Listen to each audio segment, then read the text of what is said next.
Okay, this is the 2020 paper 2, question 11, right? The last question on your applications of differentiation as well as your rate of change, right? So they tell you that the diagram of a vertical cross section of a cone, a container in the form of a cone, height 25 cm and base 15 cm. Okay, so this is the height, this is the base, right?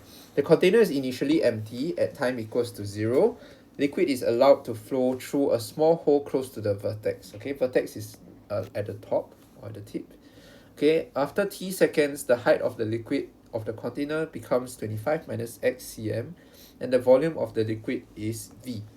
Okay, show that the volume is equals to this. Okay, first thing we need to take note is this volume over here, we cannot directly calculate using a volume of cone formula, right? Because this is not a cone, right? The cone is the whole thing, right? So in order to calculate this volume of water in here, right, we need to know that we are actually taking two different cones. What do I mean by two different cones? There is a big cone over here, and there is a small cone up here, right? Volume of our liquid is actually our big cone, subtracting away our small cone, right? Of which, another thing to take note of is that in this equation over here, you will see that in your volume of cone formula, there is H. In this formula, there is no H. This would suggest that you will likely have to convert or to make H the subject in terms of X, right? Something in terms of X, okay? Or in other words, H in terms of X. Because why? There is no H terms in this formula. So we need to express H in terms of X.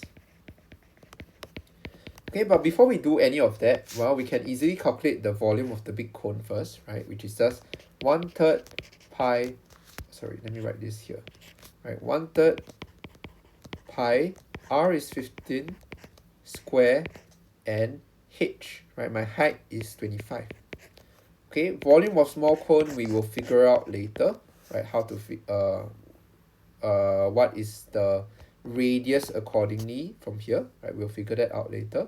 But volume of your big cone, okay, take note in the answer there is a pi here, so we will not press our calculator with the pi. Instead, we just press 1/3 times 15 square times 25. You get your answer to be 1875 pi.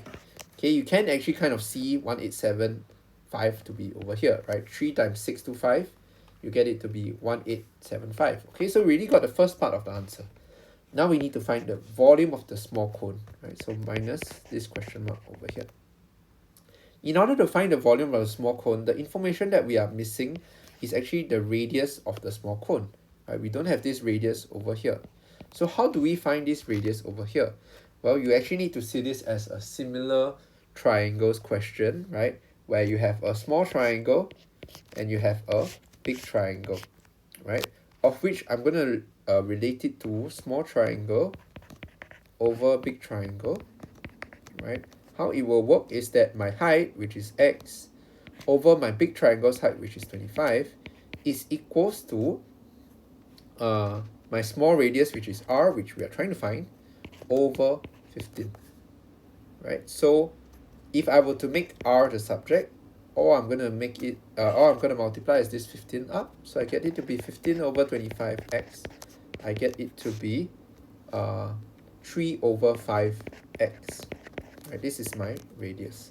Once I have my radius, I'm ready to calculate the volume of my small cone. So volume of your small cone is just equals to 1/3 pi, r is just is just 3 over 5x, right? Pi r square, and our h is just, well, x. Simplify all of this, right? Just to leave the pi as it is, right? You get it to be 1/3 times 3 over 5 square. You'll get it to be 9 over 25. And here we have x cubed pi. Okay, I'm just leaving the pi there because we need to factorize it out later on. So simplify this even further, right? 1/3 times 9 over 25. Right, you get it to be 3 over 25 x cubed pi. Lastly, the volume of your cone, which is in V, is thus equals to 1875 pi minus away 3 over 25 x cubed pi. And all we need to do is factorize out the 3 pi, which we are left with 625 inside, x cubed, minus x cubed over 25.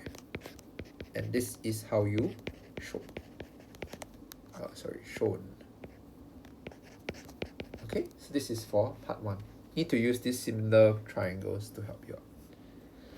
Okay, then part 2, they tell you, given that the rate of flow of liquid is kx squared cm cubed per second, find the expression of dt over dx. Okay, usually we don't deal with dt over dx, usually we deal with dx over dt, right? So if you're not comfortable with seeing dx over dt, you can first find this. Afterwards, you just need to do the reciprocal.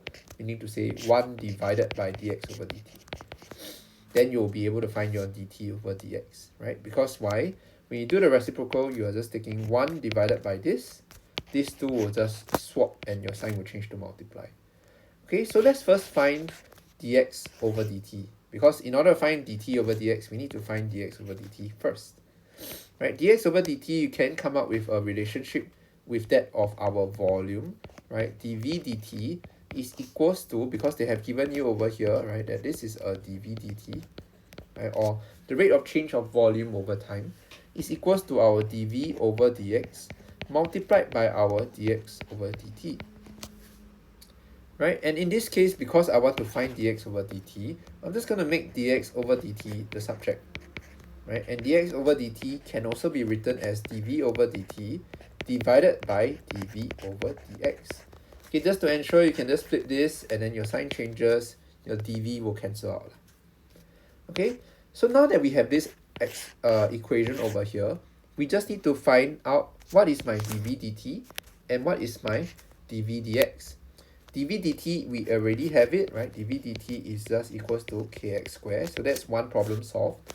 Now we need to find out our dv dx, of which we found our volume earlier, right? So even if you cannot prove this, right, you still should try out the part B, of which you need to differentiate volume dv with respect to dx. And here you only have one term to differentiate, right? This term disappears, right? So your 3 pi 625 just disappears. Okay, inside, right, you still have the 3 pi outside, right? Inside, we differentiate this, you just bring down the power. Okay, it will still be negative, right? Okay, but okay, make this clearer. I'm going to rewrite it. Okay, v equals to, I'm going to multiply in the 3 pi. So it's going to look like this instead, this form instead. Okay, so I'm going to write it to be v equals to 1875 pi minus 3 over 25 pi x cubed. Right, you can see that we are differentiating with respect to x, so I leave the x outside. Now we are going to do dv x, where this term just disappears because it's just a number, right? Here we get it to be 3 over 25, right? Pi, bring down the power minus 1. Okay, so we get it to be negative 3 over 25 pi times 3. Okay, this can be simplified further to 9 over 25 pi x squared. Once we have gotten this, right, we will need to substitute this dv dx into our equation over here, right? So our dx dt is equals to our dv dx, which is the same as our kx squared, right? We are dividing this by negative 9 over 25 pi x squared. Okay, the x squares and the x squared can cancel out, but if you're not comfortable with looking at it this way, you can just write it as this. This is using your EMATH method. Change it to multiply, everything flips up. So it becomes 25 goes up, the 9 goes down. Same with these as well, because initially they are in the numerator. You flip it down, it will look like this. And from here, your x squared cancels out, right? That's why there is no x here in terms of this one, in terms of pi and k. Okay, x squared cancels out. Here you just get your answer to be negative 25k over 9 pi, right? But take note that this is actually just dx over dt. The question is asking you to calculate dt over dx. So in order for you to calculate dt over dx, right, you just basically take 1 divided by dx over dt, right, which is basically just flipping these two apart. And you get your answer to be negative 9 pi over 25k. And this is your final answer for your dt dx. Okay, so make sure you do this separately, right? A lot of students make the mistake of doing this one shot in this whole equation. Do it separately, then you substitute it in. It's much easier than that of doing it one shot. Okay.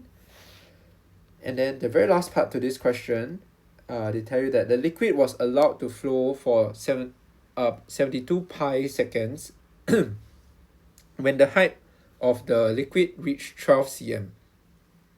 By expressing t as a function of x, find the value of k.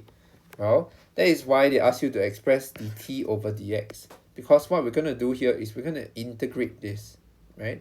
We're going to integrate dt over dx with respect to dt. And we're going to be also integrating our 9 pi over 25k. Oh, sorry. Let me rewrite this. So we're going to be integrating d over dx of your t, right, with respect to time. And we're going to be integrating our 9 pi over 25k with respect to time. Right, this left-hand side just becomes t because we're trying to make t appear back. Right, usually it's just you dy over dx, right? And initially it's just y. So now we want to make our y appear back. Or here we want to make our t to appear back, so we integrate it. And when we integrate this on the right hand side, there is no x terms here. So my bad. We are integrating with respect to x because we are trying to get rid of x over here. Yeah, that's how the dx over here disappears. Sorry. Okay, we are integrating with respect to x. So here, there's no x terms over here. So all we need to do is just write 9 pi over 25k x. Right, so integrate with respect to x, not with respect to t. T here, x as my y, whereas x here, just x as your x. So you integrate with respect to x. And here, we actually have a plus c behind, because this is your indefinite integral. Okay, of which we do have a boundary condition. Let me see if they have given it to you. Okay, they have given it to you whereby at time equals to 0, right, my entire height would be x equals to 25. So therefore, this first equation will help us find out our c value. Because when t equals to 0, right, my entire height of my cone is just equals to 25, because none of the volume is filled yet. So therefore, 0 equals to negative 9 pi over 25k times 25 plus c, 25 and the 25 cancels out. I get my c to be equals to 9 pi over k. After this, you just write your equation to be t equals to negative 9 pi over 25k x plus 9 pi over k, and you would have answered the first part of the question to express t in terms of x.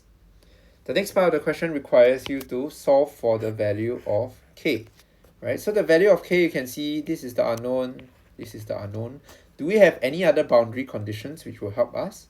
Well, we do, which is that when time equals to 72 pi seconds, the liquid reached a height of 12 cm. Okay, this you need to be very careful of. This 12 cm is basically up here. This is 12 cm. So if this is 12 cm, we need to know that actually our x is actually equals to 13 cm. So we're supposed to be subbing in x equals to 13 cm, not subbing in x equals to 12. A very crucial point over here. So we will be subbing in when time equals to 72 pi. We will be subbing in x equals to 13. And when we sub this in, you will basically get it to be 72 pi is on the left hand side Right hand side, you just get 9 pi over 25k. K, just leave it as it is. 13 is over here, and we have plus 9 pi over k. Okay, we need to get rid of the k as the denominator, so we're going to multiply everything by k, and we're going to multiply everything here by k. On the left hand side, I'll get 72 pi k is equals to this whole chunk, right? Negative 9 times 13, I get negative 117 pi over 25 plus 9 pi, right? All these are just numbers essentially. And from here, you basically just need to divide your 72 pi over and you get your k value, right? You divide 72 pi over, so this whole thing divided by 72 pi, you can just press on your calculator. Negative 117 pi over 25 plus 9 pi divided by 72 pi, you will get your answer to be 3 over 50, and that is your final answer. Okay, so this is how you do this question. Very tricky, very challenging, of course, the last few parts. Yeah, but always make sure you know what your boundary conditions are, meaning to say at a certain time I have a certain height, at a certain time I have a certain height. These will always help you find your unknowns. Okay, and that's all for the 2020 paper 2. All the best. 加油